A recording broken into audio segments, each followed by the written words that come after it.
Hello, everyone, and welcome back. I'm Steve, And I'm Scott. and together we're Backyard Musings broadcasting live Apple Valley, California. Yep, and we were talking about an interesting topic today. Kind of different from what we normally talk about, but it's good information. And I promised you we would talk about this a couple days ago, and I finally got around over the weekend to put this together. And if you are a child of alcoholic parents or one alcoholic parent, you know this is all going to be familiar what we're talking about. And if you do not have alcoholic parents, you should be lucky. Let me tell you what, you should feel lucky. So let's get through it. Adult Children of Alcoholics, ACA, is a 12-step, 12 tradition program of men and women who grew up in alcoholic or otherwise dysfunctional homes. The ACA program was founded on the belief that family dysfunction is a disease that affected us as children and affects us as adults, and that is true. Membership also includes adults from homes where alcohol or drugs were not present, however, abuse, neglect, or unhealthy behavior was. Would you like to know more about this topic?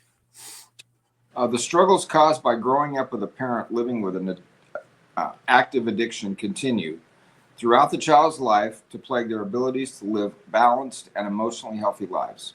A child grows up with a parent or caregiver who drinks heavily and or uses drugs is never a priority. Never. They also don't have the positive example and guidance they need to learn how to take care of themselves, build healthy relationships, and get a strong emotional start in life. As a result, adult children of alcoholics, or ACAs, often face a number of characteristic difficulties in adulthood. Each of these issues can make it harder to find peace and balance, and many ultimately turn to use and abuse of substances as a means of handling those challenges. And this is, even though we may not have taken a drop of alcohol, the treatment we received from my parents or parent not being a priority, that adversely, deleteriously affected us in childhood and continues into adulthood. So listen up. You might these 10 most common personality traits may ring true with you. Among adult children of alcoholics, here are the 10 traits. Impulsive behavior. Adult children of alcoholics will often impulsively make a choice or respond to a situation without thinking through the consequences or considering other options. Ultimately, this means that they will spend a lot of time trying to fix the problems that result and or covering up the consequences. Okay, second one is isolation. Uh, ACAs often do not know what a normal or balanced response is in any given situation, and often guess at the appropriate way to respond.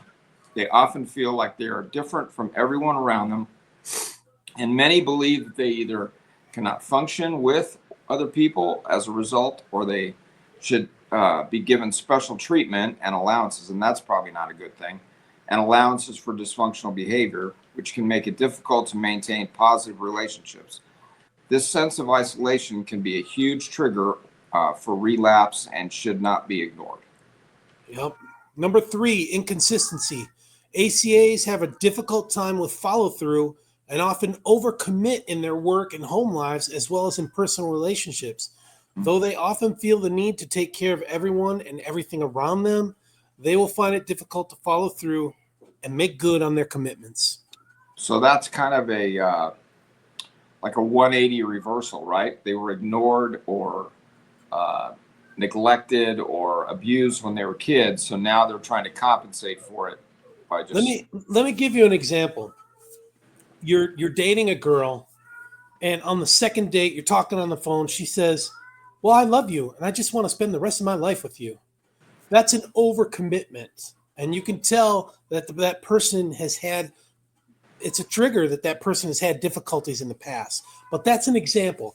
I love you, and I want to spend the rest of my life with you on the second date. Okay. Okay, is it my turn? No, I think it's mine. Okay. That would be number 4, right? Yep. The difficulty in romantic relationships with the inability to engage with. Oh no, I guess it is yours. We'll Yeah, keep no, I'm going. sorry. It is Keep yours. I'll going. read it. I'll read it. Yeah, with the inability to engage with others positively, often saying it Staying in damaging relationships too long or taking themselves too seriously, healthy romantic relationships are rarely possible. It is not uncommon for ACAs to experience extreme ups and downs in romantic relationships. Very true. And the key here is taking themselves too seriously. Relationships should be carefree. Well, I'm sounding like an expert, but I mean, back me up on Scott. Shouldn't relationships be just meaningful, carefree? You are yourself, they are their selves, and you see if it works out, right? Well, it's been so long since I was in that situation, but I guess so. Yeah, it's you're trying to, work out issues or feel each other out to see what what you like and what you don't like. It's yeah, It's like you put on a facade to make yourself look great, and then 3 or 4 dates down the road, the real person comes out. And it's total, or after a commitment, like right after an commitment. engagement or something, the Yep. real person comes out. You know what I mean? Yeah, like for instance, like overprotective or over like a jealous partner or something like that. You don't see that right away, and then, like you said, you get into a committed relationship, and um, can't hang out with your friends anymore. You got to be home every night. And as one way or the other, I'm not saying that there's anything bad about that, but it's kind of over possessive, and I can see where that would be a problem. Yeah. The next one, Alcoholic parents are not either way. So yeah. The next one, very, very important that we all experience as ACAs: overreaction to changes outside their control. Unsolicited change is almost always received negatively by ACAs. Rather than take a moment to process the potential positive aspects of the presented change or focus on how to adjust and move forward, the response is often an extreme overreaction that is emotional in nature and does nothing to move the situation in a positive direction. The ACA needs to control because they had no control when they were children, none whatsoever. So they overcompensate as adults. okay. Number 6, perceived victimhood. ACAs have a hard time identifying the role that their choices play in the evolution of their lives and relationships.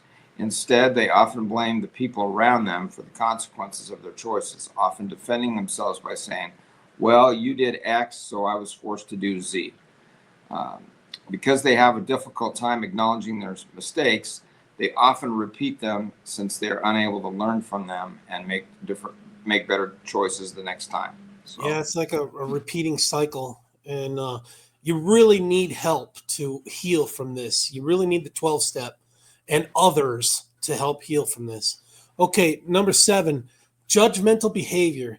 ACAs are not only heavily judgmental of the people around them, but judgmental of themselves as well.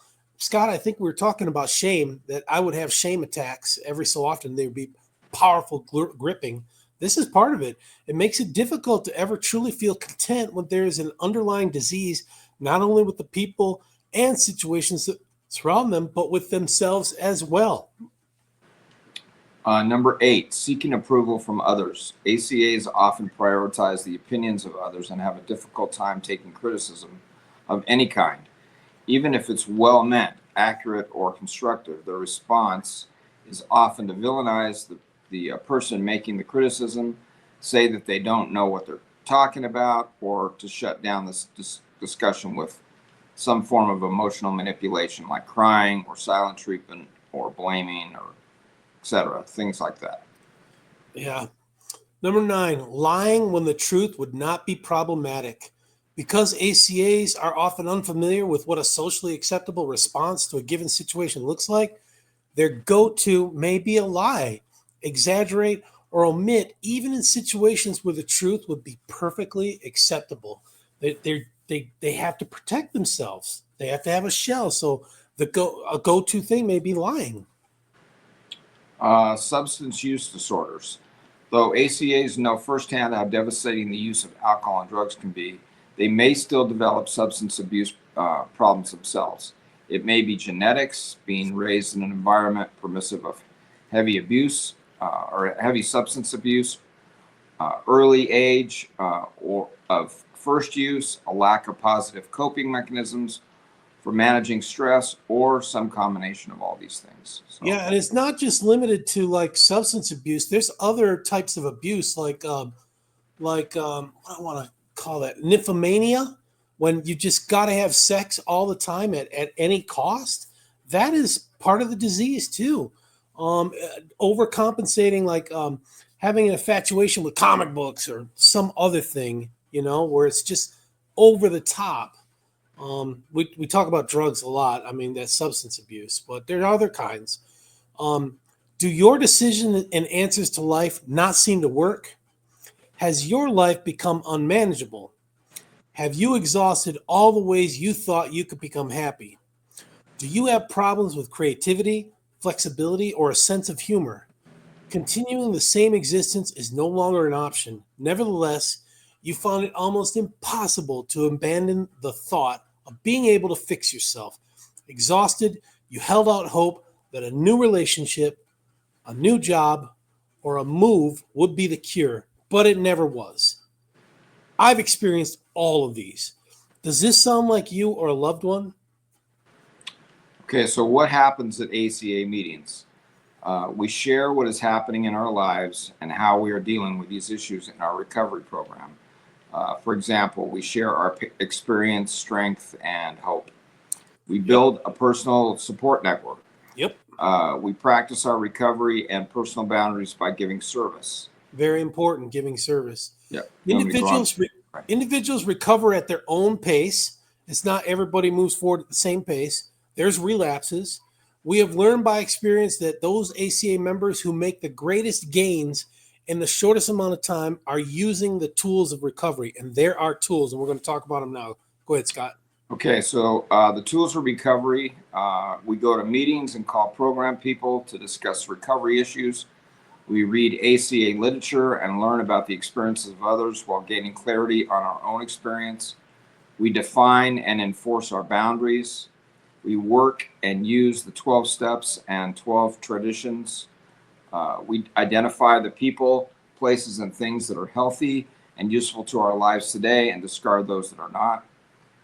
We reconnect with our inner child or true self. Scott, can I just comment on that one right there? Sure. So one of the most profound events in my life was when I connected with my inner child.